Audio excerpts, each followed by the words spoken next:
For the first time, Americans today are not free to say what they think. If they say something deemed offensive or insensitive or, worst of all, hate speech, they may be in serious trouble. They may be punished for violating the unholy commandments of the 90s, commonly known as political correctness. But is political correctness a new phenomenon? We'll show you tonight that political correctness has been in the making for more than 8 decades.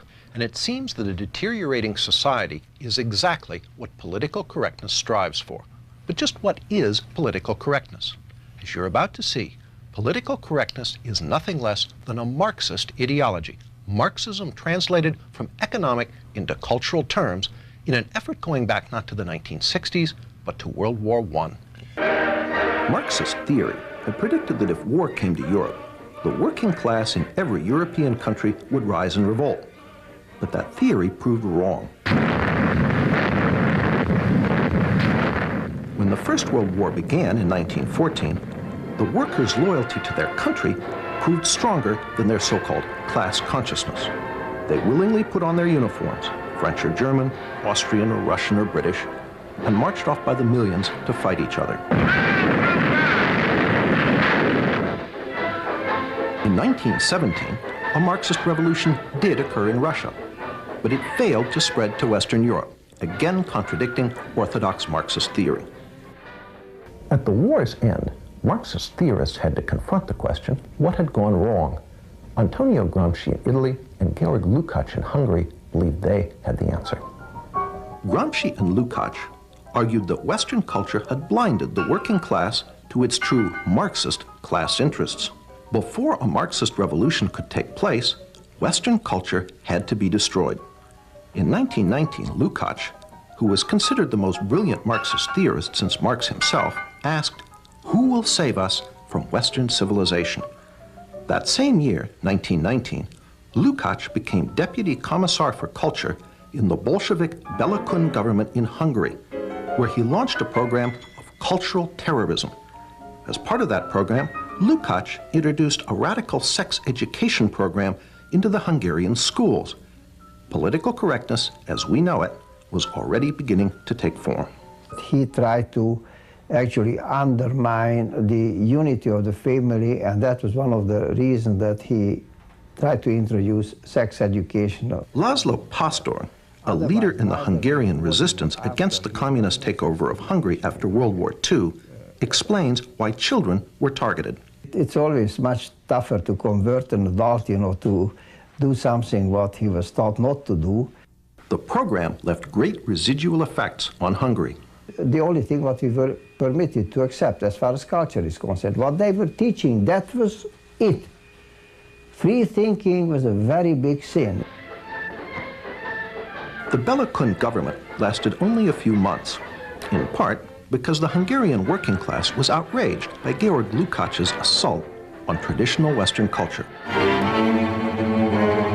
But meanwhile, in Germany, a new attempt to create a Marxist critique of Western culture was taking shape. There, the wealthy young son of a millionaire grain trader, Felix Weil, wanted to establish a public policy institute, a think tank, to serve as a home for advanced Marxist thought. Modeled on the Marx-Engels Institute in Moscow, Weil's think tank was originally to be named the Institute for Marxism. Martin Jay, chairman of the history department at Berkeley, an author of a history of the Frankfurt School, explains why the name was changed to the Institut für Sozialforschung, the Institute for Social Research. But I think they were very interested in trying to avoid being overly labeled. So it's a fairly bland name, the Institute for Social Research. The Institute was affiliated with Frankfurt University in Frankfurt, Germany, and in time became known simply as the Frankfurt School. The Frankfurt School formally opened its doors on June 22, 1924, but it had already held its first seminar on theory in the spring of 1923. There, almost 24 Marxist scholars gathered for what Weil, the sponsor, called a Marxist study week. One of the participants was Richard Sorge, later a famous Soviet spy. Another was Georg Lukács. Lukács' writings on culture were the basis for much of the program. Almost half of the participants in this Marxist study week would later be affiliated with the Frankfurt School. Following Lukács's lead, the Frankfurt School would be the vehicle that translated Marxism from economic into cultural terms, giving us what we now know as political correctness. The Frankfurt School's first director was an Austrian Marxist economist, Karl Grünberg. Grünberg's principal effort was to firmly establish the Institute's Marxist nature. In his inaugural address, which opened the Institute's new building in Frankfurt, Grünberg said, "It has been our intention here from the outset to maintain uniformity in the way we look at problems and go about solving them.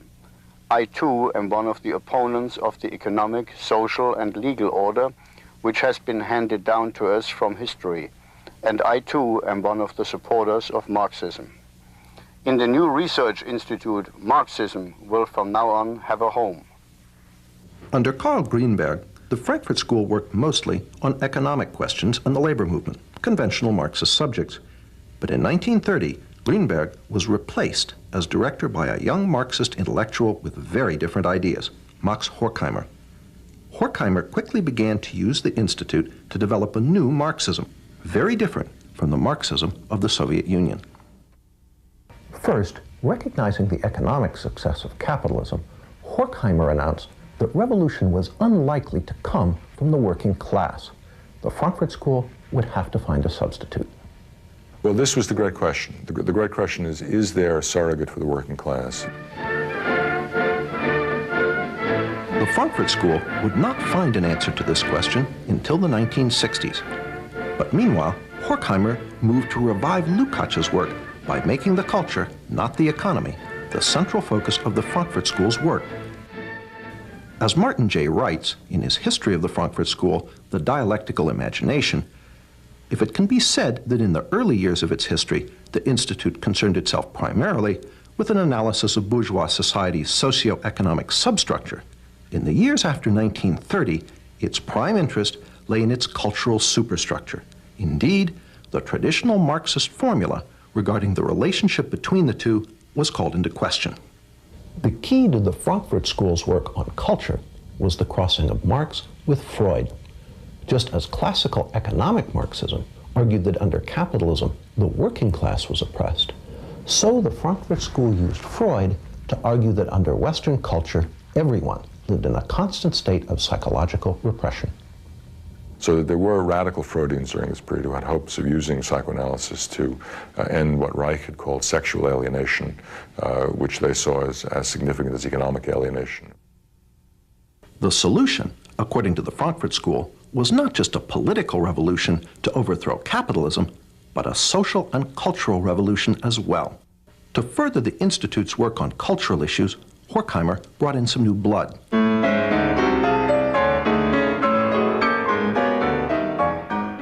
The new members included a sometime music critic, Theodor Adorno.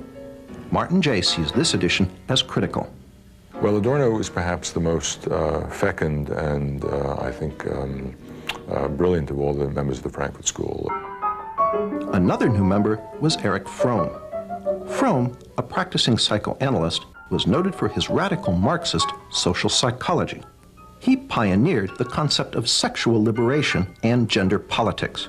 According to Martin J., in Fromm's view, masculinity and femininity were not reflections of essential sexual differences.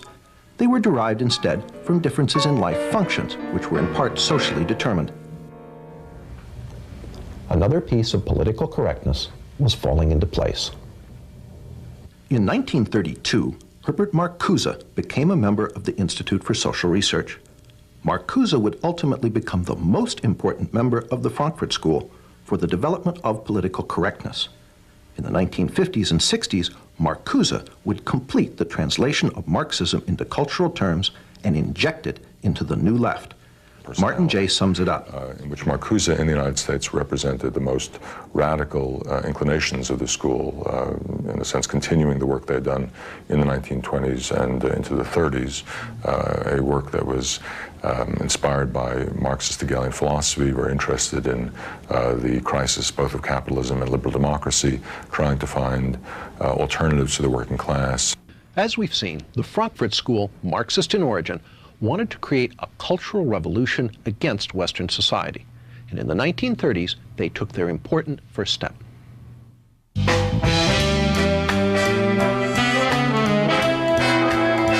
the 1930s, the work of Horkheimer, Adorno, Fromm, and Marcuse issued in its first tangible product, critical theory. The term critical theory is something of a play on words. One is tempted to ask, what is the theory? The answer is, the theory is to criticize. Through unremitting, destructive criticism of every institution of Western society, they hope to bring that society down. Critical theory is the basis for gay studies, black studies, women's studies, and various other studies departments found on American university campuses today. These departments are the home base of political correctness. David Horowitz was present at the birth of campus political correctness. Well, I was a radical in the 60s. I was a Marxist. You know, my buddies were people like Tom Hayden. I edited the largest magazine of the left at the time, Ramparts. But the Frankfurt School was important in Marxism because they no longer believed really in the future. They only believed in destroying capitalism and destroying you know, bourgeois democracy is what we would have called it. And if you look at today's campuses, that kind of nihilism is really the dominant theme. That is, attack America. The Frankfurt School was careful never to define what critical theory was for, only what it was against. Again, Martin Jay, the Frankfurt School's semi-official historian. Critical theory itself always felt reluctant about being put in the straitjacket of systematization and defied its reduction to a simple definition. Critical theory actually attempted to politicize logic itself. Horkheimer wrote, "Logic is not independent of content. That means an argument is logical if it helps destroy Western culture, illogical if it supports it." Such twisted thought lies at the heart of the political correctness now inculcated into American university students. When there's, 1% of the campus is conservative and the other 9%, of the people who care are incredibly liberal, you're going to get, something approaching a socialist state. But how did the work of a small group of German Marxist intellectuals come to America? In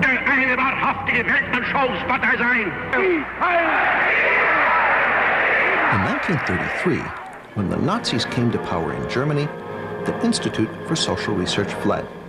It fled to New York City, where it was reestablished that same year with help from the president of Columbia University.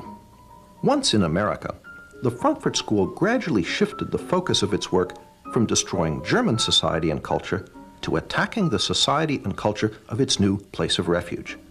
Not only did they apply critical theory to American society, they added some new elements.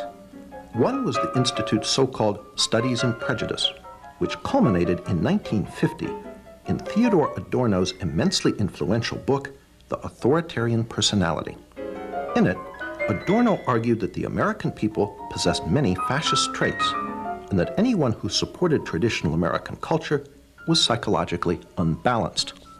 It is no accident that today, the politically correct are quick to label their opponents fascists and suggest that they need psychological treatment in the form of sensitivity training. People over profits! People over profits! The Frankfurt School even integrated political correctness' most fashionable cause, environmentalism, into their cultural Marxism, by way of Horkheimer and Adorno's book, Dialectic of Enlightenment. Well, they were very interested in what was called the domination of nature. Dialectic of Enlightenment in particular moved the emphasis away from economic domination to the species domination of the natural world, including, we might say, internal nature through psychoanalytic understanding of repression.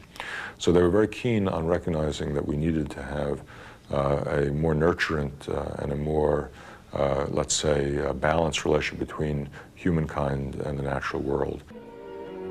After World War II, Horkheimer and Adorno returned to Germany, where the Institute was reestablished at Frankfurt University.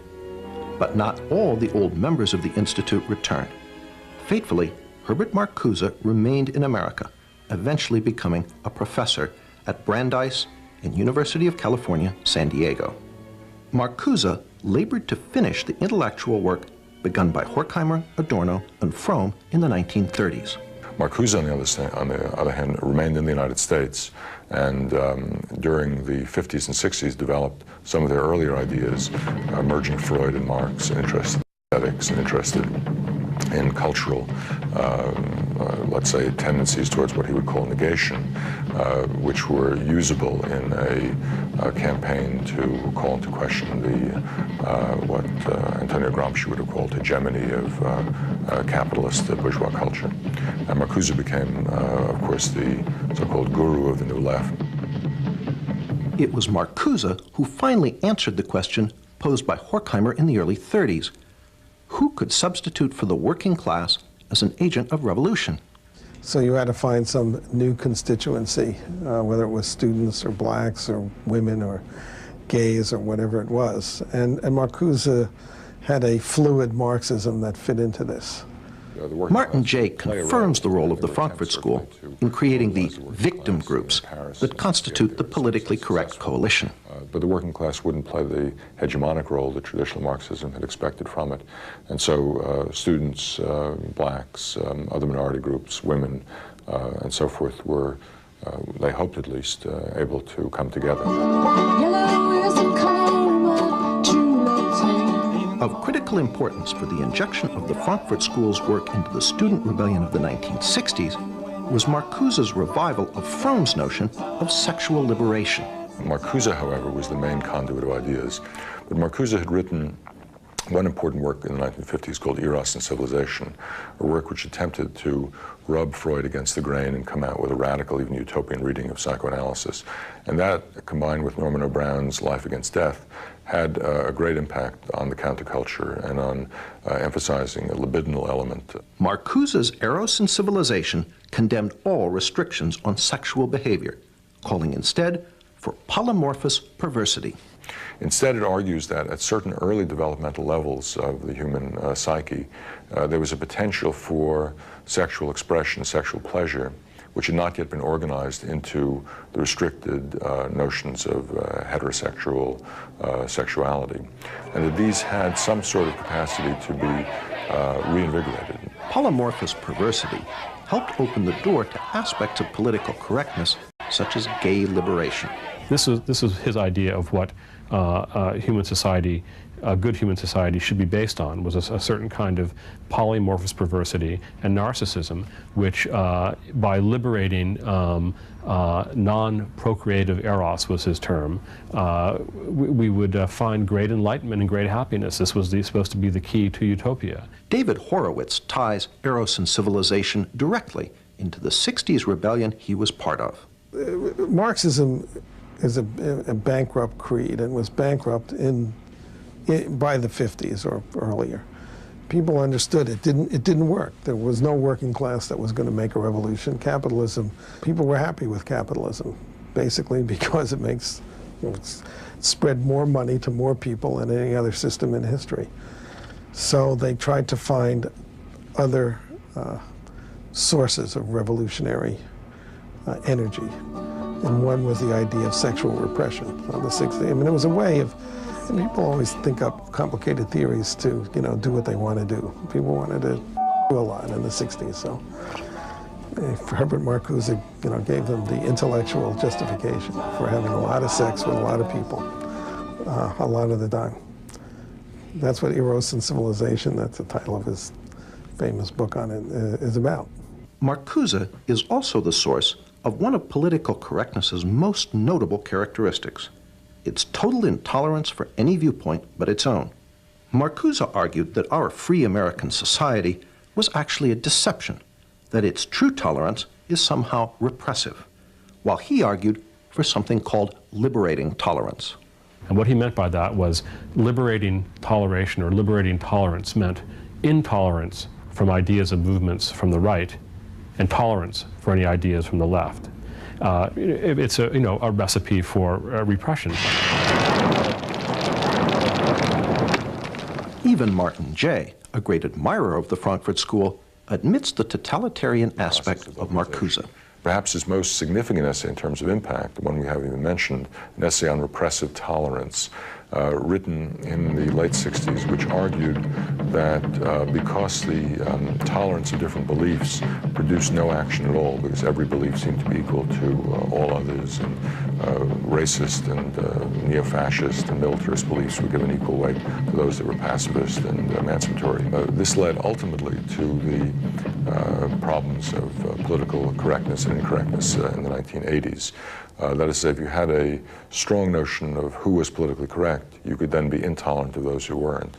And sometimes this can be used as a license by people on the left to deny free speech to people they disagreed with. Through these works, Marcuse became the main agent of transmission of the Frankfurt School's ideas. Marcuse was a tremendously important influence on the thinking of young people in those days.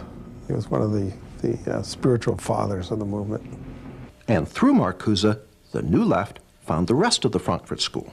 And then in the 1960s, they were rediscovered by students who looked back at the work they'd done and rediscovered a source of a non-traditional, non-communist Marxism, which they found as an inspiration for the student movement in the 1960s. Jay pays Marcuse the ultimate compliment as a revolutionary. He became a kind of celebrity. I mean, in Paris, there were banners that said Marx, Mao, and Marcuse. So he was, luckily because of the alliteration up there with a couple of pretty heavy hitters. And the consequences of the Frankfurt School's work now engulf us all. Martin Jay pays them due credit. Well, it's fascinating. If you compare them with other figures from the so-called Western Marxist tradition, they are perhaps more alive than virtually anybody else. Roger Kimball, although coming from the opposite political perspective from Martin Jay, agrees. The institution of the ideas of radical multiculturalism in the academy and what you might call its enforcement wing, namely the ideology of political correctness, testify to the vitality of some of those ideas, some of the ideas of the Frankfurt School. We asked former New Left leader David Horowitz what the members of the Frankfurt School, Horkheimer, Adorno, Marcuse, might think if they could come back and visit one of America's politically correct campuses today. Well, I'm sure they would be thrilled because they would be, gods.